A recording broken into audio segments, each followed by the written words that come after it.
asked Lindsay Rimes to be on, and not everyone knows Lindsay. And Lindsay and Brandon joined us. Gosh, it was like, when was it? It was December of last year. It was December of 19, right? Or 18. We're gonna be 2 years this December. Okay, so it's December of 18, and they actually rolled in their whole brokerage. They had a small independent brokerage, and now it's a really awesome team. And what I love about Lindsay is Lindsay's got a cool background of so many different things. So share a little bit about your background, because it seems like you're a jack and master of all, not just a jack of all, but a master of all. So give us a little intro, because not everyone gets to know you as well as I do, and let's jump into it. Yeah, for sure. Well, thank you so much for having me. I'm really excited to be here. Actually, I owned and operated a sales firm for 13 years, and I traveled all around the country. I trained hundreds of sales reps, and it was really fun. And I loved developing people. I loved doing sales. My team and I were doing about 40 million annually when I decided to close it down. And basically the reason I decided to close it down was because of that balance that we were talking about.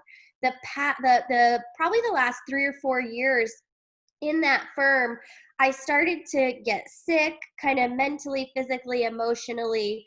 I wasn't where I wanted to be, even though it was really successful in business. I was never home. I was always on the road. And at a certain point, I looked at Brandon and I just said, I could run a business with my eyes closed. I could sell anything. I could train anyone to do anything. Why don't I jump into real estate? At that point, he had already had our radio and TV show for like 5 or 6 years. And so as I was closing down my sales firm, I started studying for my real estate exam, which was crazy town because I was like on the road working 60-hour weeks and studying online for real estate. And it was insane, but I did it. And I'm so glad I did. And I was involved in our brokerage for a few months and quickly realized that we needed some systems. We needed some structure. We needed some tools. We needed all of this stuff that I had spent a decade developing in my previous sales firm. And my husband's amazing in real estate, yet he's not like a details guy. So who here is not a details person? Most of us, right? So that's where I come in. That's like my thing. I am systems and structure all the way. I need it in my life. I love it. And so when I got involved, we started looking at different brokerages. We ended up with Keller Williams. My first year in real estate, we increased our business 77%. Not too shabby, right? Not too shabby. It's truly amazing, though. That is the proof of what a system behind you will do. So who needs to slow down to speed up, right? All of us. Yep. Sometimes you need that. Sometimes you need that. And so, we got involved in Keller Williams. Right now we're at 44 transactions this year so far. We started building our team, which has been exciting. And, Jessica asked if I would come on Morning Mojo and I could share something. And one of the things that I share with every agent that we hire are the 3 qualities that I can't teach. And these are the 3 qualities that you need to bring to the table every single day on a consistent basis. So with Keller Williams, you have all the support, all these tools, all of these coaches, all this like crazy awesome stuff.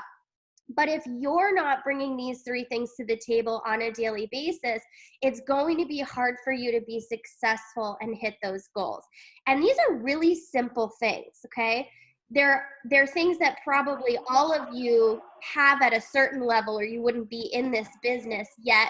Can you sharpen up on them? Can you get a little bit better at them? And can you develop them? Because it's kind of like peeling back the layers of an onion, right? Like at the core, where are you with these 3 qualities or the mentality on these 3 qualities? And you see, as you go through your career, you can peel back the layers of the onion and you can get to that core and you can sharpen up those skill sets. So the first one that I want to cover is attitude. And this is fun because you hear attitude and you're like, okay, like, are we in kindergarten, right? And really, when you think about it, attitude is, I know, right? You're like, I'm not in kindergarten, right? I'm an adult, like whatever, right? I get it. But when you really check yourself on attitude and on this skill set and on this quality, where are you at?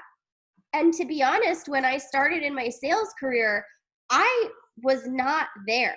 Like I needed to work on this. And when you look at what we're doing in terms of lead generation or scripting or, working on contracts or whatever, it's not rocket science. We're not performing surgery. We're not lawyers. We're not studying for the bar.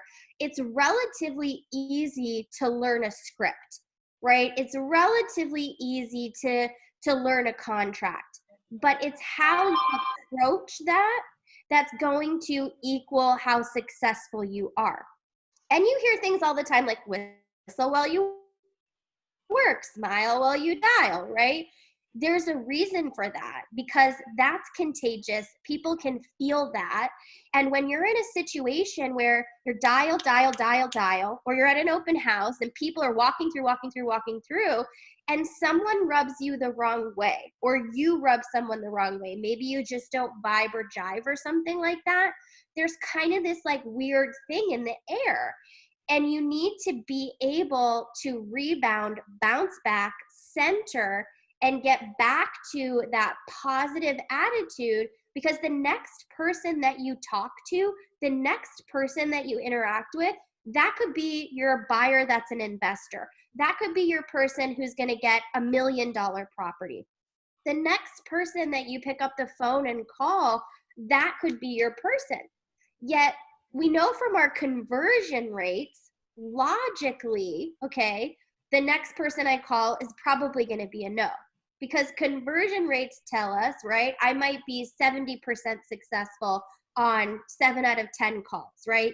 Or 3 out of 10 of those calls, or whatever your conversion rate is. So I know logically my next person might be a no.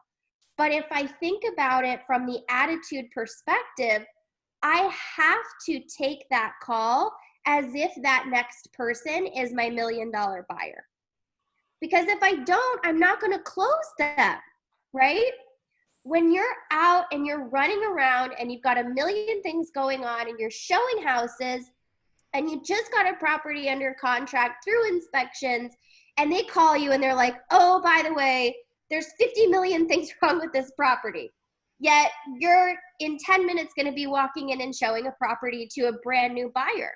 You can't let that stuff affect you, because you want that next interaction to go well, right? You want to build a great rapport. You want to do an awesome showing. You want to be excited for them because this is an exciting process. And you can't let all of that information from that inspection bog you down. Well, and so much of it is you think about mindset. Attitude and mindset are not the same thing. They're parallels. And mindset is what's going on internally. Attitude is your projection of it, isn't it? Yep, 100%. And so there are things that you can do to create a more positive attitude for yourself, right? And this is the thing. Number one, be honest with yourself. Where are you at? Okay, because you have to start with the right mentality and the right mind frame. So what can you do to get yourself into that mindset or that focus or, that level, right? Jessica has this amazing thing called Morning Mojo, okay? This is a great way to start the day. This is your mindset, right? This is starting with that great attitude. What can you do to recenter, refocus when you've gone off kilter? And the answer is different for everyone, because everyone has different motivations. Everyone has different likes and dislikes. Some people, they get their favorite song, they put it on blast, and they dance like a maniac in their kitchen. That, for me, works, okay? Okay, Lindsay, we'd like to see this. What would the song be? And let's see you shake your tail feather. That'll really get our mojo going. Like, I can't tell you how many times. Well, no, you think about, Ellen DeGeneres may not be the best person to bring up, but her show starts with dancing, right? Get the groove. She might be like backstage, like thinking, oh my God, I've got so much going on in my world and I'm tired and I don't want this. and then she gets her groove on. So yeah, I love it. A lot of agents before their listing appointment or a big appointment will listen like Eye of the Tiger or something. So we all need our theme song, right? Yes. So You what, know, everybody, what's your theme song? Put it in the chat. What would your theme song be? I mean, seriously, we should all have one. I love this. Okay, so So I'm number one is excited. attitude. Okay, got it. What's number two? We're running out of time. You Yep. got so much good to share. I know. I dive in deep, right? Okay, so the second one is student mentality. And student mentality is something you have to bring to the table because you've got all of these systems, all of these tools, all of this support. Coaches and teachers and team leaders, we can teach you till we're blue in the face. But if you don't actually absorb the information and then implement the information, you won't hit those goals, you won't be successful, right? So there are some people that talk the talk, but they don't walk the walk. And this is the difference, right? What is your level of student mentality? And here's the thing, if you catch yourself saying like, well, I was going to do that, but, right? Or I thought about doing that, but the reason I didn't do that was because, okay? That's like a key indicator that maybe your student mentality isn't as on point as you thought. And here's the deal. Gary Keller's amazing. Jessica Fox is amazing. All of our coaches in the office are amazing. So if they're sitting down and taking the time and giving you this information, my thing is just blindly follow them, right? And you can ask questions and make sure you understand it, but implement the systems that they're telling you because they're telling you because it works. So what's your level of student mentality? Rate yourself and then work on it. Everyone has strengths, everyone has weaknesses. It's not a bad thing.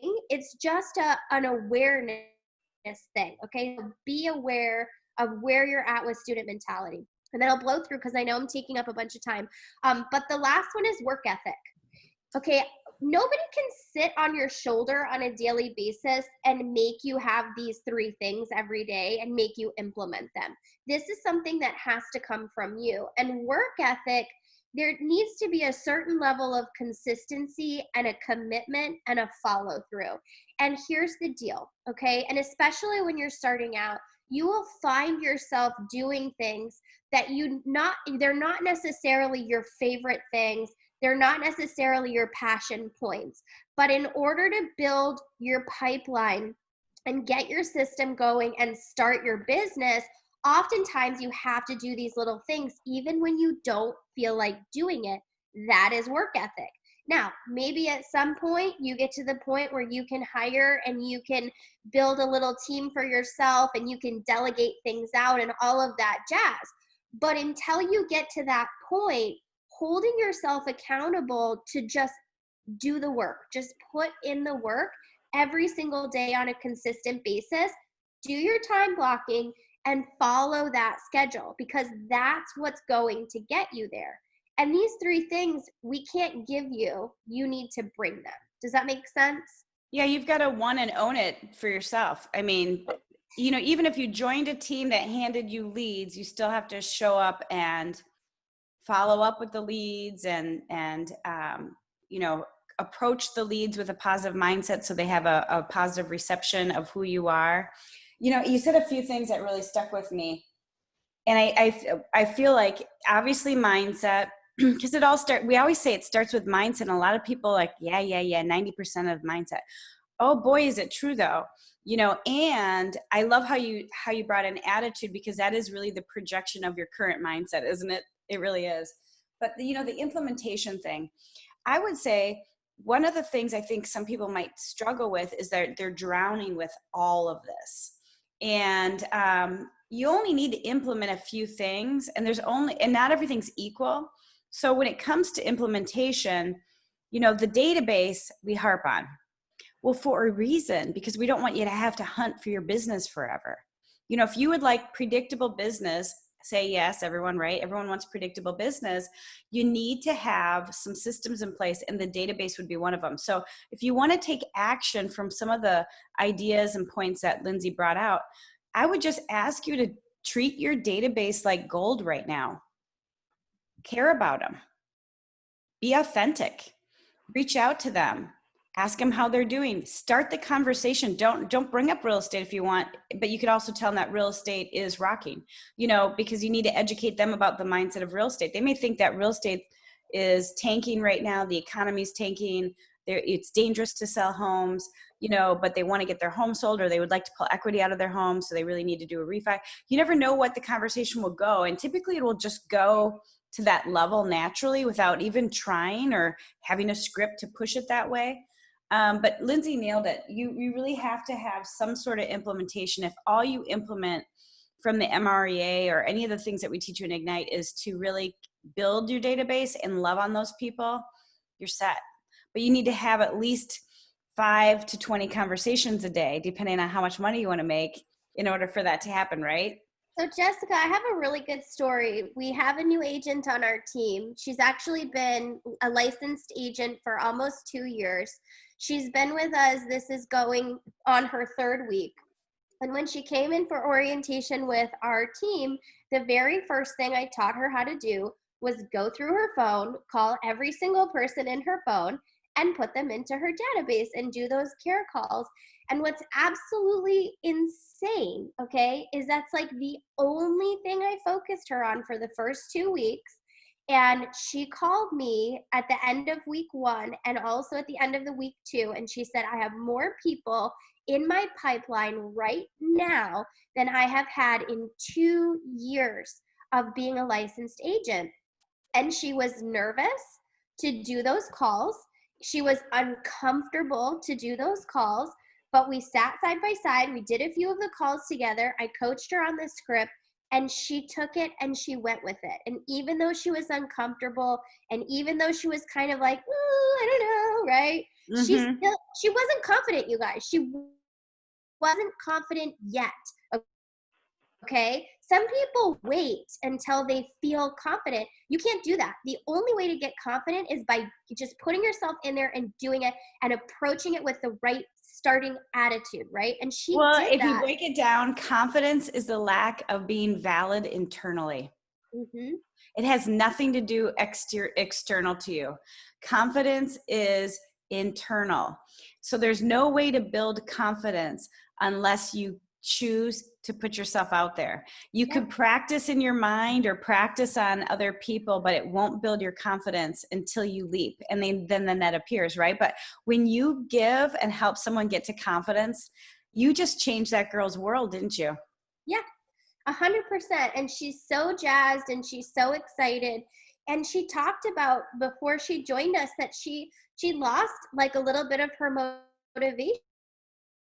She loved real estate when she got licensed, and then she just kept like a balloon. She kept deflating and deflating and deflating and deflating. And all she really needed was, like Jessica said, take the leap and the net will appear. Just take action. Just start. Just do it. But, I do want to bring out the point, Lindsay, and then this is one of the benefits if you are struggling with this of a team is Lindsay had her do it. If Lindsay said, go home and call your people, do you think she would have had the same commitment? Lindsay sat next to her and just encouraged her and empowered her, but then waited so that she did a couple, right? Yeah. And she didn't die.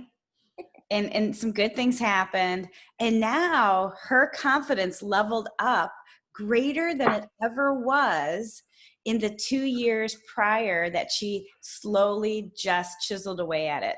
That's so cool. Doesn't that make you feel good? Yeah, it does. I love, that's my passion, is developing people. I mean, I feel like I could sell stuff, and that's very easy for me. I can work with buyers, I can work with sellers, but really sitting and working with somebody and getting to know them and coaching them based off of them and having them hit their goals, for me, is the most rewarding part of what I do. And you do it great. Well, I got to tell you, you lifted us up this morning. I think we all need to get our theme song. So what is your theme song going to be? I got to think about mine. Somebody said, love yourself, Eminem. Another person said, you too, Megan Trainor. Who else has a theme song? I love this. So for those of you guys who don't know, I went to Berklee School of Music in Boston, which is like one of the top 10 music schools in the world. So I love music. I went for songwriting. So I'm like, this is like my jam. Yeah, I love it. I love it. So just remember, if you're lacking confidence, reach out because you're probably not going to find it on your own without the help of another. And if you're stuck there, that's okay, but don't get there stuck too long, right? Don't get there too long. Firework by Katy Perry. Groove is in the heart. Ooh, that's a Groove in the good one. heart. That's a good one. Ah, ah. What was it? Titanium, that song Titanium. Uh-huh. That's a Yeah, good one. That's yeah. kind of badass. I like that one. Yeah. I So like it, you guys. everybody should go play their theme songs now and get jacked off their face and There make you their go. calls. That's a perfect way to end the day. So for any of you that want anything more today, the only thing I'll mention is I'm teaching at noon how to protect your commissions against these discounters like Redfin. Redfin is offering 1% listings. And if you work with them both buy and sell, they'll give you a rebate back on the buy side commission. They're in town. They're pumped up. They're only in 10 markets and they're in ours, and their market share is up 63% since COVID started. So you're going to run into them if you haven't already started to. And so I'm going to share today at noon how exactly you take them down, because you guys may not realize it. You have a bigger discount in your pocket that you can whip out and compete with them so that you don't lose any listings and you don't lose any buyers to them. And this is a conversation that you're going to start bringing up both with your buyers, sellers, your entire pipeline of, just like you would preface what they need and want, you're going to let them know that there's lots of companies out there offering discounts, and your discount is the greatest discount, and you look forward to sharing it with them so that if they're out wandering around, you don't lose them to one of these companies that are simply out marketing you. So I'm going to be going through that today. I will record it. I will post it on the YouTube You Baldini group. If you miss it, you can catch it there, and you can always catch it on my YouTube channel. And you know what? You really filled our buckets today. So love you, Lindsay. And we got to get together soon. I miss you. You guys have a phenomenal day. Whoop, whoop. Have a good one.